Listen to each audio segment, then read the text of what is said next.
Yeah, super excited for our season to get going and really excited for our team that we have this year.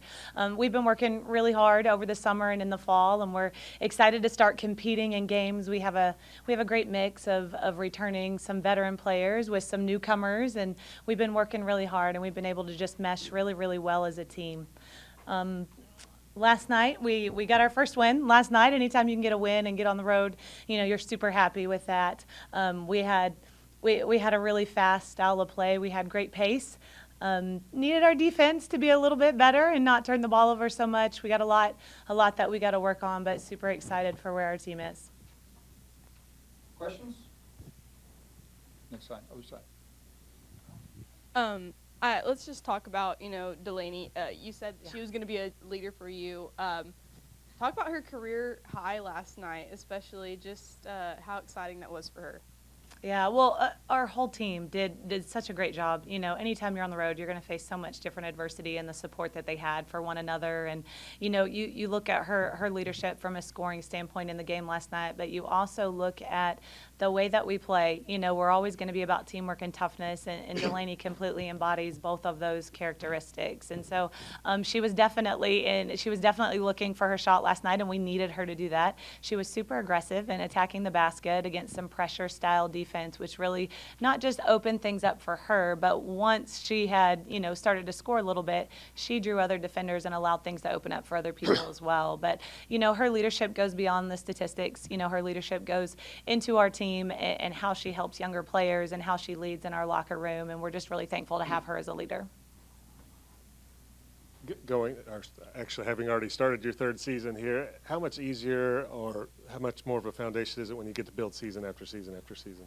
Yeah, well, practices are really fun when you say something and everybody knows what you mean, and you don't have to go through and explain all the little things. But you've got to love the process. You can't be waiting to get experience. You can't be waiting to get all of those things. And, in the first year, it was very much a learning year. In the second year, grew a little bit more. And in the third year, we have players that have played in our system for 2 years already, and that makes a big difference. We're able to have younger players on our team that have great leadership and people that they can look up to and really understand the pace of play and practice a little bit better. And so I wouldn't ever say that it's easier because, there's nothing that we do that's really, that easy. And we have players who work really, really hard, but we definitely have these highlights and these super positive moments where you can give instruction, you can say things, you can have teaching points, and those are quickly absorbed. So do you kind of feel like this season is the first season where you guys are kind of where you want to be and you're not like climbing the mountain to get a program started?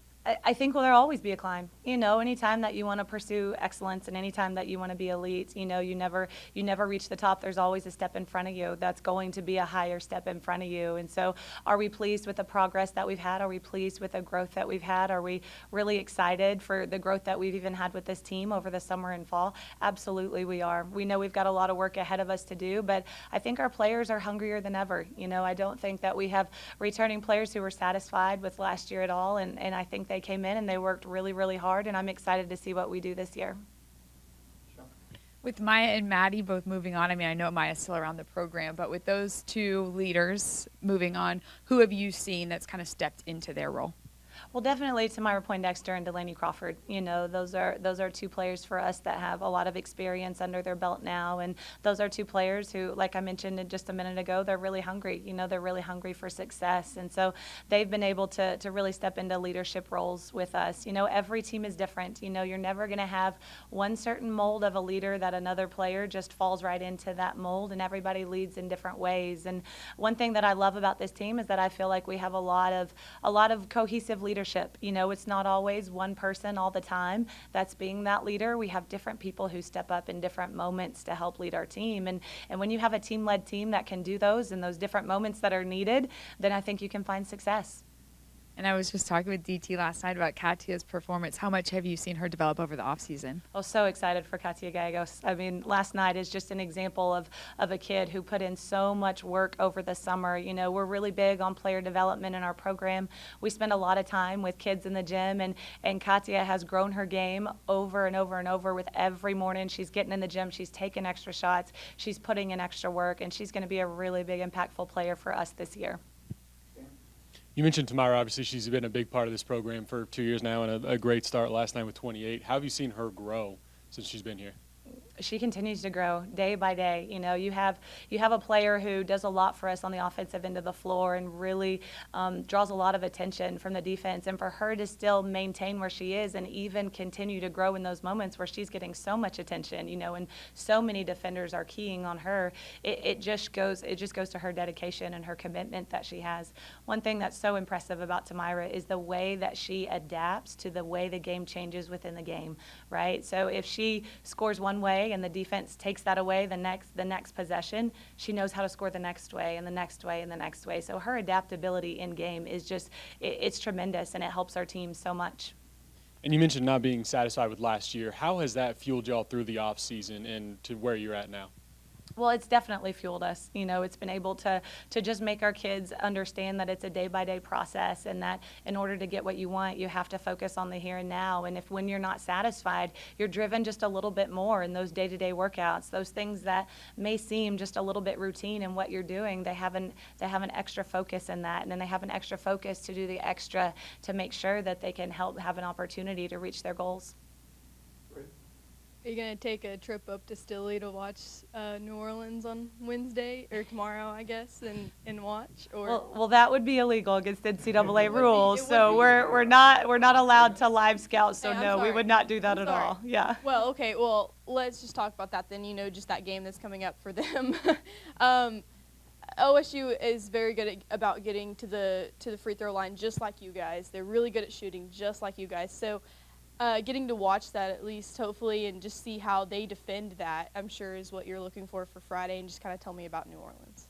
Yeah, so this time of year, it's really fun to be able to have opponents that both of you know hardly anything about each other, you know, when you're stepping on the floor and you're making those adjustments in games. But we're certainly going to try to use that game that they have. They have one game before us against Oklahoma State, and we're going to, like you said, try to draw from that game different areas that are similar to our program that OSU does, that we do, that we can see maybe how they're going to defend a certain action or what they may do from an offensive strategy. So we'll get game film and we'll be able to break that down. The turnaround time, you know, is really quick in between that game and the next game. So being able to prepare our team is going to be key, and I have a great staff that works really hard to do that. Friday, home opener. It's Kids Education Day. How important is that to your players and to seeing, you know, kids that come to the game that, hey, I want to be like her? How important is that? Yeah, we love Education Day. You know, sometimes it may throw just a little bit of a wrinkle in your schedule, you know, playing early morning games. But I can't stress to you the importance of being involved in the community within our program and being able to have, you know, young girls and boys at our games cheering us on, but being able to be role models. We have great players who are great role models for those people in the community, and being able to partner with the community. We have a great marketing department that reaches out, you know, to schools, and we have a great partnership with them, and being able to do something together is going to be really fun, and our team really enjoys that. I'm not sure how many Frozen songs you'll hear or SpongeBob SquarePants songs you'll hear, you know, but it's so much fun for our players to be involved in the community, and part of our program is not just being able to have the community come and support us, but we're a team that gets into the community and wants to serve the community. So just being able to have a partnership like this on a fun game day is going to be good. Any other questions? Great. Thank you, Coach. Appreciate it.